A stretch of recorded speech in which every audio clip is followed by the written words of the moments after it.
Monsieur le préfet du département de Kaolack, Monsieur le président du conseil départemental de Kaolack, Monsieur le maire de la commune de Kaolack,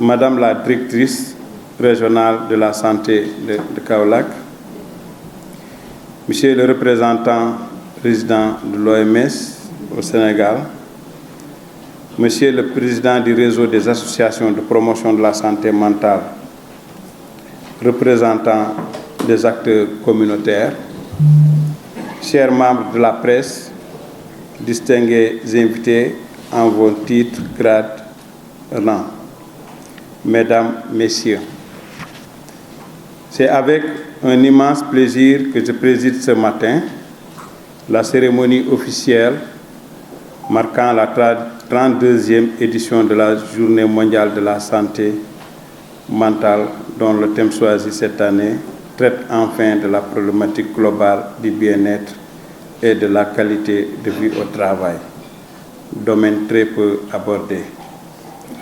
Il est temps de prioriser la santé mentale au travail. À l'occasion de cette importante journée, l'Organisation mondiale de la santé souligne les liens qui existent entre santé mentale et travail. La création d'un environnement de travail sain et sûr permet de protéger la santé mentale. Au contraire, les comportements tels que la stigmatisation, la discrimination, l'exposition à des risques comme le harcèlement et d'autres mauvaises conditions de travail peuvent significativement compromettre la santé mentale, la qualité de vie globale et par conséquent la participation ou la productivité au travail. Si l'on considère que 60% de la population mondiale travaille, il est urgent d'agir pour protéger et favoriser la santé mentale au travail et prévenir les risques connexes. Il est courant d'analyser la qualité de la vie au travail en rapport avec le stress, le burn-out, la détresse émotionnelle. En effet, l'enquête nationale sur la santé mentale de 2023 a trouvé une prévalence de burn-out chez les travailleurs de l'ordre de 57,5%. Cela montre que ce phénomène est assez préoccupant au sein de notre société et que nul n'est encore épargné.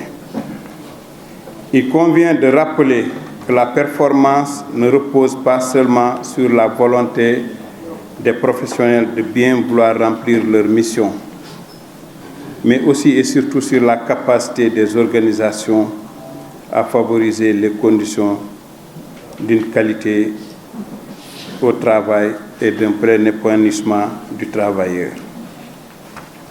Mesdames, Messieurs, c'est pour cette raison que l'État du Sénégal, à travers le ministère de la Santé et de l'Action sociale, compte renforcer la sensibilisation pour une meilleure connaissance des facteurs déterminants d'une santé mentale optimale des employés et des usagers sur les lieux de travail. Aussi, avec les responsables des établissements de santé, des dispositions seront prises pour le renforcement des capacités des professionnels de santé et des intervenants communautaires pour leur permettre de reconnaître aisément les symptômes et de détecter des signes d'alerte des troubles mentaux survenant au cours de l'exercice de leurs fonctions. Pour une prise en charge précoce et efficace, l'accent sera mis sur l'implication de tous, les sectoriels, les familles, la communauté. Il est primordial que les pouvoirs publics, les employeurs, les organisations qui représentent les travailleurs, ainsi que les autres parties prenantes responsables de la santé, et de la sécurité au travail collaborent pour améliorer la santé mentale en milieu professionnel. En consacrant des efforts et des ressources à la mise en place d'approches et d'interventions fondées sur des données probantes au travail, nous pouvons faire en sorte que chacun et chacune ait la possibilité de s'épanouir au travail et dans la vie en général. Agissons dès aujourd'hui pour un avenir plus sain. Je voudrais saisir l'occasion que m'offre cette tribune pour faire un plaidoyer auprès du patronat sénégalais pour la promotion et la vulgarisation des déterminants de la santé mentale des employés et des usagers sur le lieu de travail. Ce plaidoyer, je le porte au nom du président de la République, son Excellence Bassirou Diomaye Diakhar Faye, qui accorde une importance de premier plan à la santé mentale dans notre pays, comme toutes les autres composantes de la santé publique. Permettez-moi, avant de terminer mon propos, de saluer le travail abattu par les associations de malades, représentées ici par le réseau des associations pour la promotion de la santé mentale au Sénégal, pour toutes les actions qu'ils mènent dans la lutte contre les problèmes de santé mentale.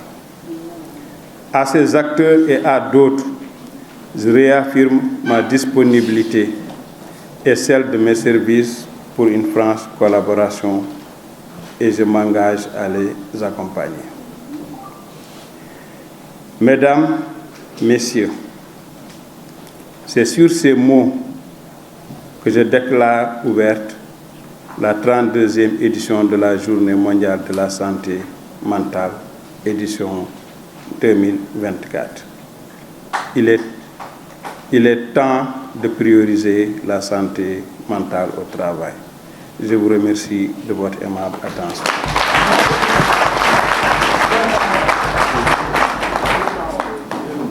Même si c'est pour 2 minutes, résumé, s'il vous plaît. Voilà, merci beaucoup. Oui, mais...